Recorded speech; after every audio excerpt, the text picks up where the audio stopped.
Ladies and gentlemen, let's hear all about the monarch butterflies and the return to Mexico with our guest speakers, who are experts in this field, Joel and Ellen.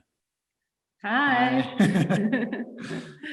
Okay, so let's, next slide, we'll have a larger, more flattering picture of us. Okay, so yes, I'm Ellen Sharp, and my husband. Soy Joel Moreno. Joel speaks Spanish, speaks English beautifully, but I'll probably do most of the talking since it is my first language. We met at the Cerro Pelon Monarch Butterfly Sanctuary 9 years ago. And since then, we've been doing several projects together. So next slide, please, Ron.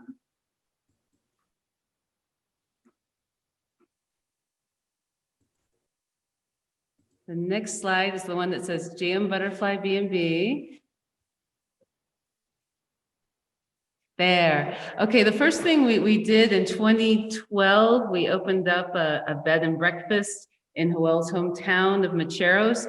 There was no tourism infrastructure there before, and we started off with Joel's original house that had 3 rooms and a shared bathroom, and now we have 14 rooms with ensuite bathrooms. And I think last year we hosted maybe 11,000 people that we took to see butterflies on Cerro Pelon. We take people to other sanctuaries too, but we really like to take people to our sanctuary, Cerro Pelon, because it's a 5-minute walk from our house, and it's the most beautiful. So that's the first thing we did. And then next slide, please. The problem was we were taking people up the mountain. We were continually running into clandestine logging. And Ivar, you were asking about this before the presentation. Deforestation in Mexico is a very big problem. Even though it's a protected area, people don't have jobs. And when they get desperate, they cut down trees in the forest. And there really hasn't been very effective economic development in the communities around the butterflies. So we were seeing things like this going up the mountain, and it was very frustrating to be taking people to see the beauty of the butterflies while looking at the degradation of their forest when it seemed like such an easy problem to solve. So, do you want to take this one? Next slide, please. We started a nonprofit. It calls Butterflies and Their People, and because it's a problem there in the forest. It's a lot of illegal logging, and after the butterflies leave, it seems like the people, they live with the butterflies. Nobody comes to the outside attention. Yeah, nobody comes to check what's going on in the forest. So it's a lot of needs there. Yeah, so we employed 6 people full-time year-round now to patrol the forest. They do lots of things. They pick up garbage, they do trail maintenance, but the main thing is just having them there.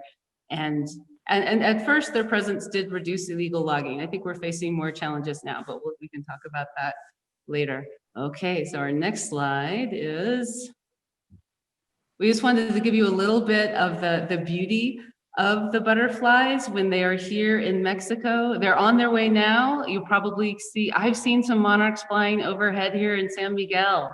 And they've been spotted in Coahuila already, and they should be making it to the sanctuaries probably a little early this year. And when they get there, they cluster on the trees. Usually people say they're clustering on Oyamel fir. In our forest, it's a very mixed forest, so you'll see them on pine, you'll see them on cedar, and they completely cover the trees. They do this for warmth, and they'll at nighttime, they're all bundled up in their clusters. But next slide, there are a couple of pretty rapid fire images here. They also cluster on tree trunks to stay warm. That's a photo by Joel's brother, Patricio, as is this one, a very beautiful picture of butterflies clustered on a tree trunk on Cerro Pelon. The next one is a close-up of that cluster, I believe. Yeah. And then the next slide. So when it gets warmer, more than 55 degrees or 13 degrees Celsius, they start to fly and fly out into the forest. And this is that sort of magical moment when you're watching them, when they warm up enough to start to fly. And then the sky fills with butterflies. And just one thing to say about this is, like, it looks really beautiful, but something, unless you go there and see it yourself, you don't know, is like it's just the sound that they make, the vibration and the sound of the wings in the air as thousands of monarchs take flight is really an amazing experience that I think everyone should have at least once or 100 or more than once or hundreds of times in your lifetime. And there's a little clip of butterfly flight. Okay, wanted to talk a little bit about the biology of the migration. So these butterflies that we're seeing flying overhead now that are on their way to their sanctuaries in Mexico, some of them have flown from as far away as southern Canada and Ontario. They fly 4,000 kilometers. They start flying in mid-September is when the migration starts, and they usually are in their sanctuaries in Mexico by Day of the Dead. These butterflies are special. They're called super generation monarch butterflies. Most butterflies don't live very long, but these butterflies live up to 8 months. So that when they're born in the early fall, they're in what's called sexual diapause. They're not reproductive. So instead of spending all their energy mating and laying eggs, they spend all their energy flying to their overwintering sites in Mexico, where they will hang out from November until March. We start seeing a lot of intensive mating in February, and then usually by mid-March, they've flown back to the Texas-Mexico border, usually that area, to look for milkweed to lay their eggs. Milkweed is the only plant they can lay their eggs on. But in our sanctuaries here, it's too high altitude for milkweed. So what the butterflies really need in Mexico is an intact forest and nectar sources, because they're not here to reproduce, they're here to rest. So we could talk more about that later, but that's another issue with butterflies. Okay, next slide, please. So when they come to Mexico, they're right here, you can see on the border of Michoacan in the state of Mexico is where the Monarch Butterfly Biosphere Reserve is. There might be, say, 12 colonies at this point, but only 4 sanctuaries are usually open to the public. And 2 of those sanctuaries are in state of Mexico. We live in state of Mexico, so we're always reading, butterflies go to Michoacan. They also go to state of Mexico because butterflies don't really care about borders. And we are there at Cerro Pelon. You can see that on the state of Mexico side. Next, yeah. Can you hear us okay? So this is just to give you an idea of where we are in relation to San Miguel de Allende. Yeah, it's about a 4 to 5 hour drive, depending on how you drive. Joel did this in less than 4 hours yesterday. He's a very efficient driver. Yeah. So that's where we are, right across the border from Michoacan in the state of Mexico at the entry of Cerro Pelon. Okay, next slide. And here, once you're with us, you can see in the lower left corner there where it says the village of Macheros. We're in a little village there. And we're at the entry of Cerro Pelon, but we're not close to where the butterflies cluster. It's about an hour and a half by horse usually, or hiking, maybe 2 hours hiking to get up to where the butterflies cluster. And when you see those butterflies they don't always go to the same place. They alternate their forests. So this year they're going to be on the Cardito side, we think, because last year they were on the El Llano side. And every year that you come to Cerro Pelon, you'll see them. You might have a completely different experience because the butterflies change locations over the course of the season, but also change which side of the mountain they're on, depending on the season. Mm-hmm. Which is actually amazing because I think I forgot to say this, it's 4 generations later because our butterflies that leave here go back to the United States and take 3 to 4 generations to complete the cycle. Okay. Here's another view of our village, Macheros, and of the mountain, their colony. The colony is about where the word Cerro Pelon is, and our B&B is about where the word is for Macheros, so that this is our relation to the mountain. So we are in the most remote of the butterfly sanctuaries. Okay. Next slide. Okay, history. History.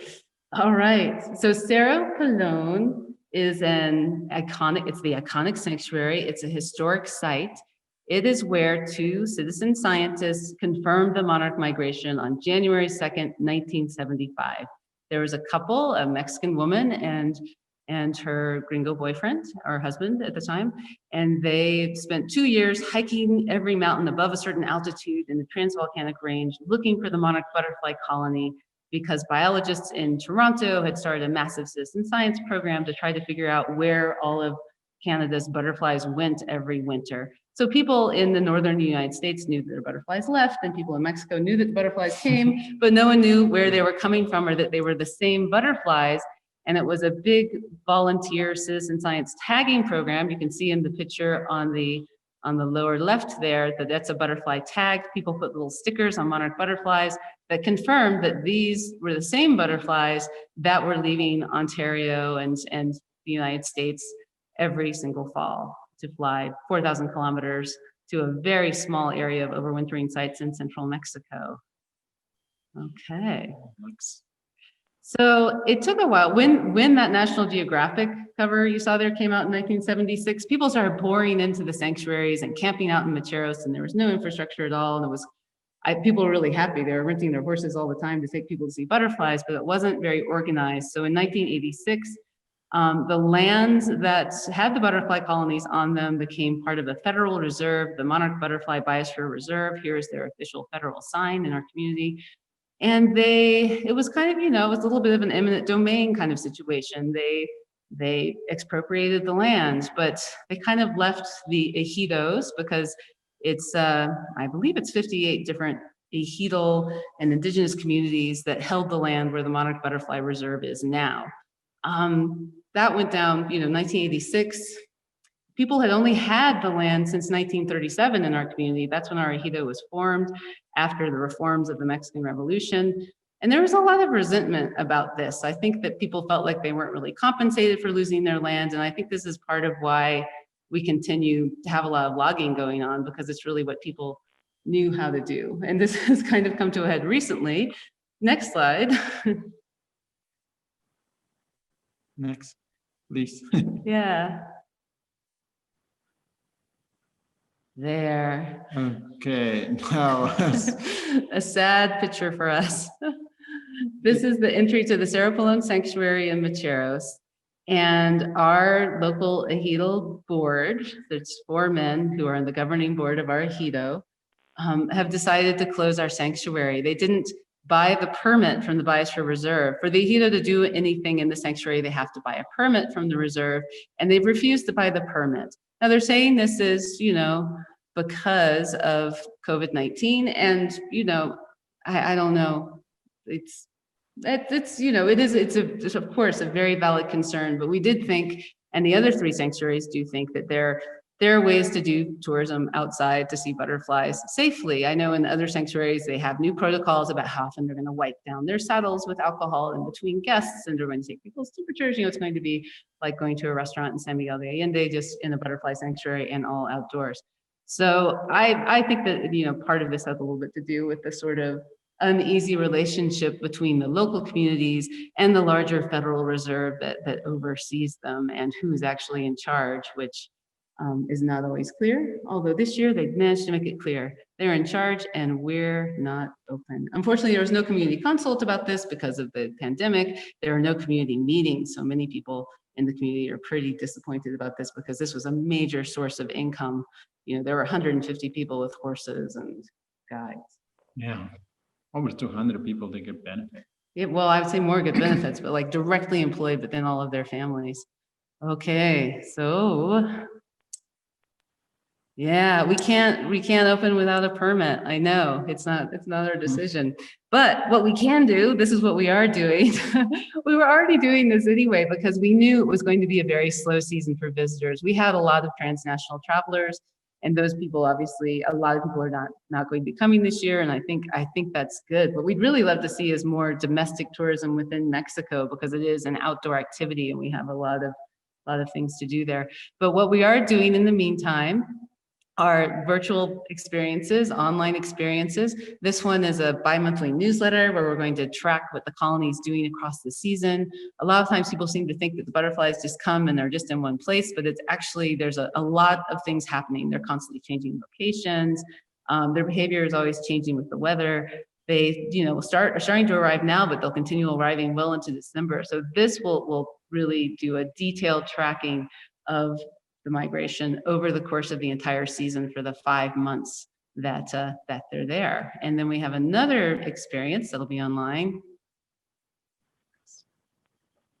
which is for February. February is really the most popular. Everyone's like, oh, February is the only time to go see butterflies. And we, as butterfly connoisseurs. It just depends on the weather, Yeah. If it gets warm, the butterflies will fly. You can see really incredible things in other months too, like November, December, January, March. They're also really beautiful. But so this is kind of, I'll be examining my bias against this month. As like, is it really the best month or not, with daily updates, videos, images, and observations about what the colony is doing in February. And in February's favor, it is a very dynamic time. The colony moves location, they start mating intensively, they are fattening up on flowers, they're drinking nectar, and the migration starts, sadly, like it's part of it's a little bit sad for us because of climate change. The butterflies are leaving their sanctuaries earlier than they did in the past. And by mid-February, if it's warm, they're already starting to re-migrate. So we'll be documenting all of that. It's a private Facebook group. So in the meantime, we wanted to show you a little bit of what you can do in our community this season. Yeah, because we can't take you to see butterflies. We can take you to see the butterflies, Yeah. but we have But we can take you hiking. We can take you to see ferns. And it is like, for those of you in San Miguel, as you can see, it's a very different kind of landscape. Oh, you can go ahead. You can keep going and show. We have a couple of forest pictures here. I mean, we like being in San Miguel because it's different for us, but we think that people who live in this area of Guanajuato might like where we live. There's Joel looking towards his avocado orchard. We brought some avocados, like just a little bit to the right of Joel's head is where his orchard is. And some of you got to eat some of those avocados when we brought some in August when we were here. So this is like looking away from the sanctuary towards the Toluca. Here's another one of our trails. We have an incredible profusion of moss, if you're a moss connoisseur, which I kind of am. And then I have another forest picture here. For the next one. Yeah, so this is on Cerro Pelon. Okay, and horseback riding. I know there are a lot of folks here who love to ride horses. Our community, Macheros, actually that word means stables. Our community was the stables for a hacienda that was a timber hacienda before the Mexican Revolution, and that tradition is still strong. There are more than 100 horses in town, and in the past, renting horses was a major form of livelihood, and I think still could be if people wanted to come ride around our mountains. I have two more pictures of horses. If you want to go ahead and show the next one, of horseback riding, rather. Okay, there I am on my favorite horse. Joel's dad's horse, Colorado. They're all named Colorado, but that's my Colorado. And here's also going through the often misty boreal forest where we live on horseback. Okay. Next. Yeah. Please. Oh, and then we have a lot of really beautiful meadows. This is my favorite meadows. It's a great place to ride. It's a naturally forming meadow. Birding. Okay, I have 3 birding slides here.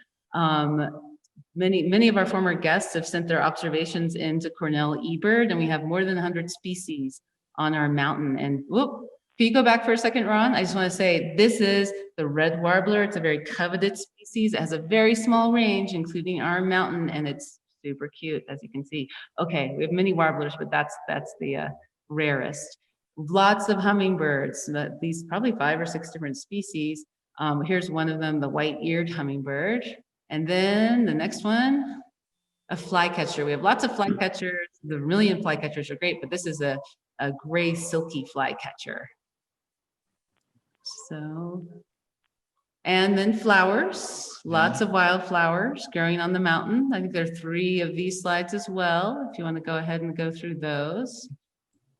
Yeah, that's something else we'll be tracking in the experiences, what's in bloom when, and what the butterflies are eating during the months and the adopt a colony across the season. Okay, mushrooms. Yeah, in the raining season, we get a lot of mushrooms. So that's the other thing that we want to, go ahead. Well, we already had, even when we had a butterfly season and our sanctuary was open, it was already a real development problem for us that we had lots of guests for, basically 5 months we were open, but people really came for 3 months, January through March. Yeah, so we would love to have people for the rest of the year. In July and August, we have an incredible profusion of mushrooms. If you want to go ahead and advance through those slides to show, okay, there's another mushroom portrait. Those are some very strange ones. We have a lot of those.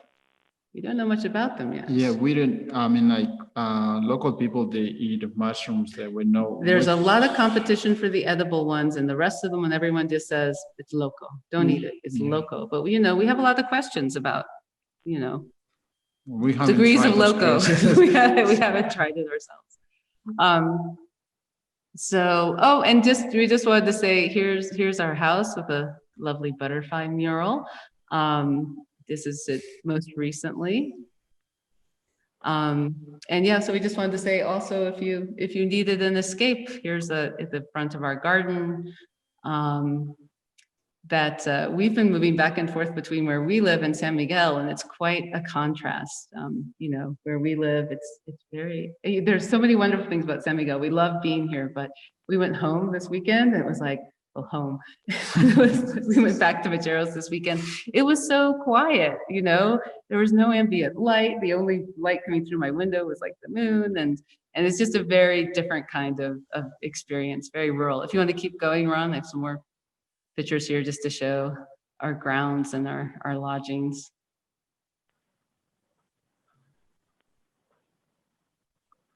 Okay, here's one of the original bedrooms. Whoops, okay, there's a studio. Please pause here for a second. We just built this new space. It was a yoga studio, but also you can see it's good for presentations whenever we have those in person again. Okay, and next slide, I think is the swimming pool. Okay, yes, we just, Joel's built a swimming pool that we just opened this year, and a jacuzzi. That's the view from our rooftop of it.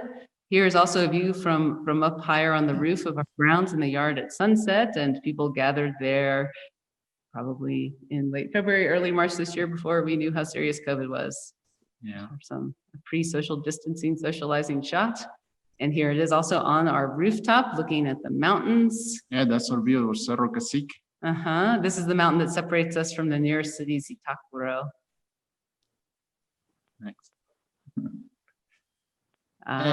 We have a secret margarita recipe that's very popular. So many people. Well, I'm in. Yeah. I'm in. Margaritas at sunset on the roof.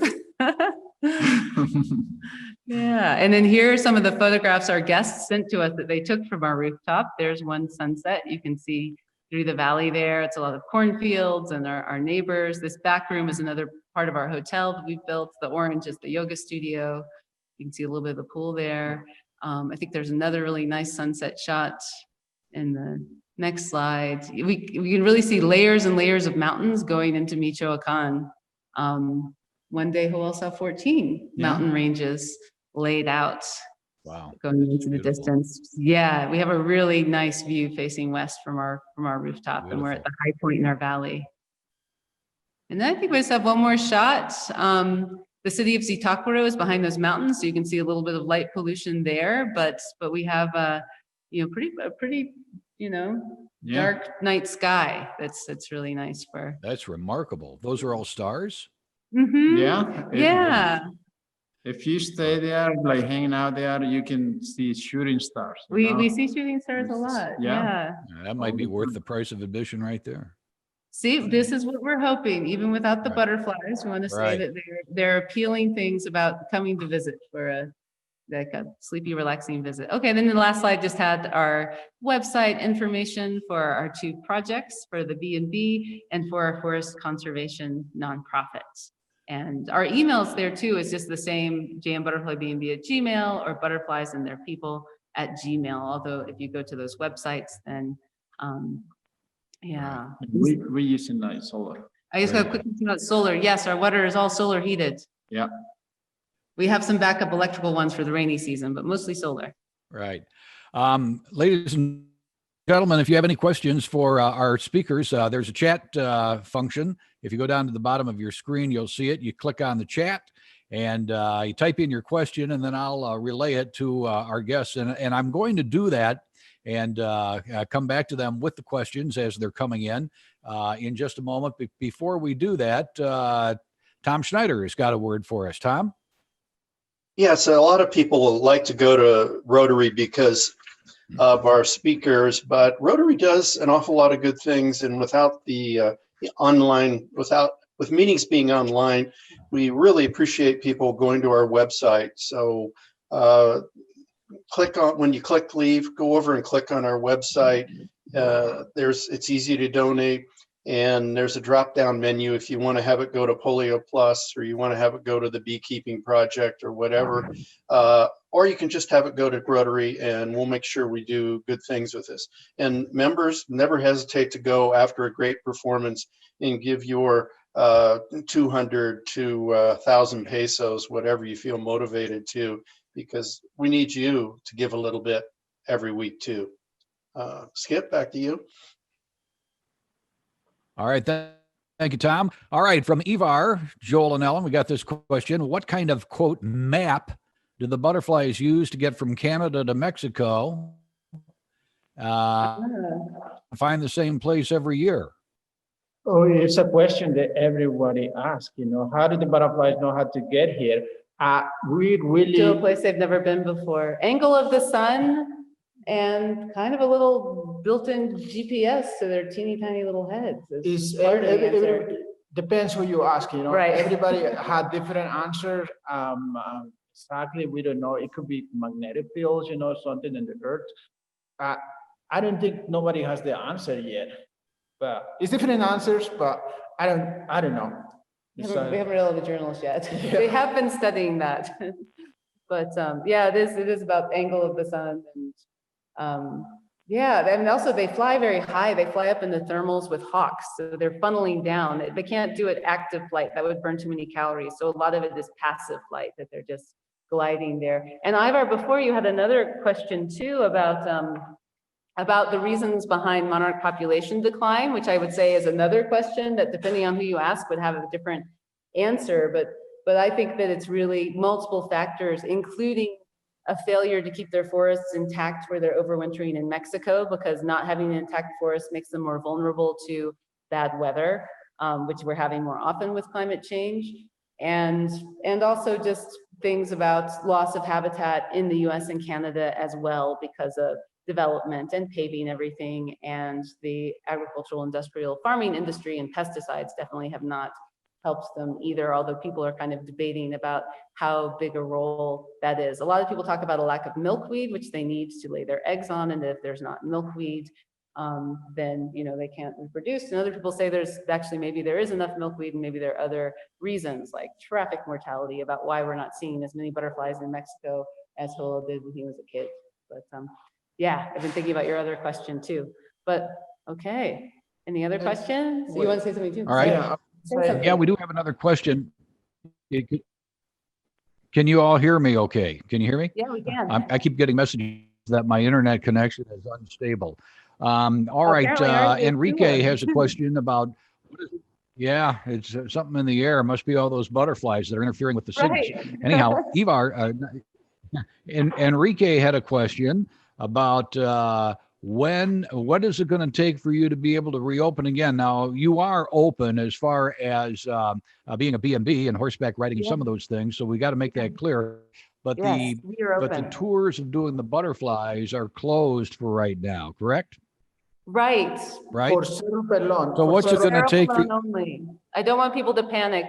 There are four butterfly sanctuaries. One is closed. The other three are open. Yeah, the two in Michoacan open. They're on schedule to reopen the third week of November, and they're going to their trainings right now on how to do that safely. So it's just our sanctuary that's closed. We had already decided this year, we usually take people to all of the sanctuaries, but as the butterfly flies, the sanctuaries are close together, as you can see on the map. But for us to go to any of the other sanctuaries is a 2-hour drive. So we'd already decided this year, we're not driving people anymore in an enclosed space for 2 hours to go to another sanctuary, which is a lot more visited. This is one thing, our sanctuary is not because it's less accessible and it's more rustic, it's not as popular as the Michoacan sanctuaries that more people have probably been to. El Rosario, Sierra Chincua, they have more trail work done, they have parking lots, they see big tour buses. Cerro Pelon really is, you know, we got 1,000 visitors or so in a season, while El Rosario gets 8,000 visitors on a weekend in the past. Wow. So it's really, Man. yeah, a big difference there. We'd already decided we're not going to those sanctuaries. So we're like, we're just taking people to Cerro Pelon, and then it turns out we can't do that. I believe they'll have to reopen next November. I think November 2021, we hope, you know, there'll be a vaccine. There won't be reason for people to be nervous about COVID, and that will reopen. But yes, our B&B is open, and you are welcome to come have a margarita on the rooftop after a you know, hike in the woods or a horseback ride. But I guess what I don't understand is why are the other ones allowed to be open and yours is not? It's just because we live in Ejido, is the comisariado. How do you call that?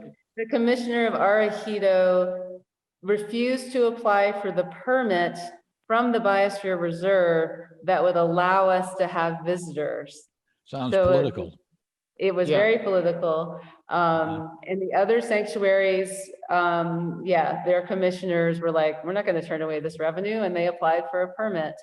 So that's what happened. It was a very local political decision that has much bigger implications. We're very worried about what it will mean for forest health when people don't have these jobs that they were depending on in ecotourism. Gotcha. I got another question here from George. Do you track the monarchs' migration coming south so that you know when they're going to arrive at your place? Well, we personally don't, but there is a website called Journey North where they receive citizen science reports, Journey North. We watch the Journey North reports. People are sending their reports to Journey North about where they're seeing butterflies. There's another group called Correo Real. I'm not sure, are they in Coahuila? I'm not sure where they are actually, but they're in more northern Mexico. So they often, people who work with them turn in the first sightings. Often what people will see are clusters of them in the trees because they don't fly at night. So if there are a lot of them flying together, they will like land and cluster in different places en route. So people are seeing them entering Mexico. Yeah. Those reports have been made, they're on their way. And we could make reports too, right? If you look up right now in San Miguel, there are a lot of butterflies in general, but some of them are monarchs. All right. About how long are they going to be hanging around before they begin the migration going back north? Oh, They're here from November to March, Yeah. mid-March. Mm-hmm. yeah, the butterflies, they're really good, you know, like, they arrive the Day of the Dead. So, and actually, yeah, Interesting. actually, yeah, the Day of the Dead. And actually, you know, like, it's something that people used to believe it was the soul of the dead people, you know. So, Because of that timing. yeah, All right. yeah, they're here from November to March. November to March. All right. Mhm. Are there accurate counts from year to year?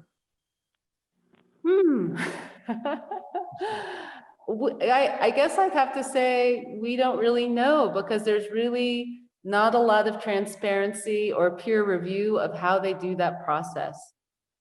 All right. It often seems a little disconnected to us from what we see. Sometimes we'll see a lot of butterflies and then the official counts will say there weren't many.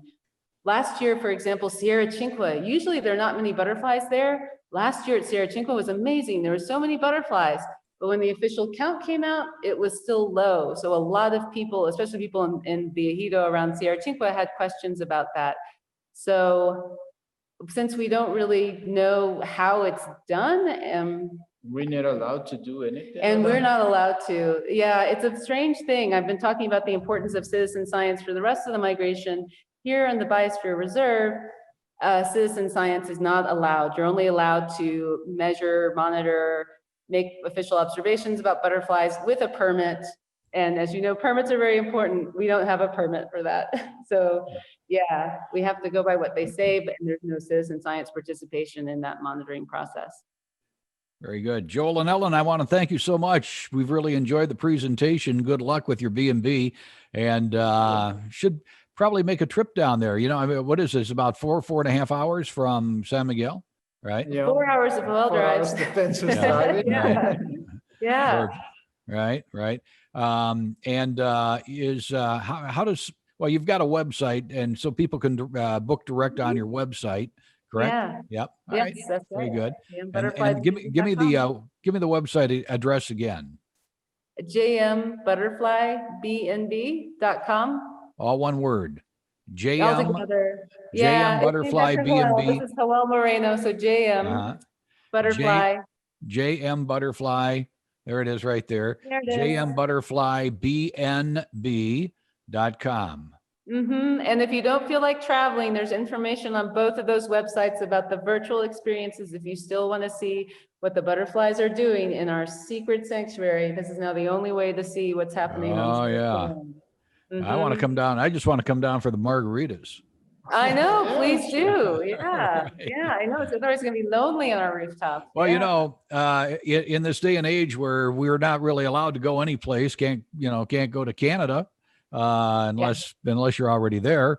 Can't go to Right. Europe, can't go anywhere. So we're thinking about staycations and being able to do things 4 or 5 hours away from San Miguel de Allende. So I that's a really good think one. driving in your own car, and once you get to us, it's very easy to socially distance and socialize outside. There's a lot of outside space. And Joel's mom runs the restaurant next door. And, it's a huge cavernous space in the first place, but also we're, talking to her about serving meals outside. So yeah, once you Very get good. yourself to us and we can Right. take care of you. The website also has a link to our COVID protocols, if you want to read that too, about what we'll be doing to All right. keep you safe when you come visit, because I know a lot of people will be restless. It's All time right. to, Oh, sure. Absolutely. We are. Very good. Yeah. Thank you, folks. I appreciate it.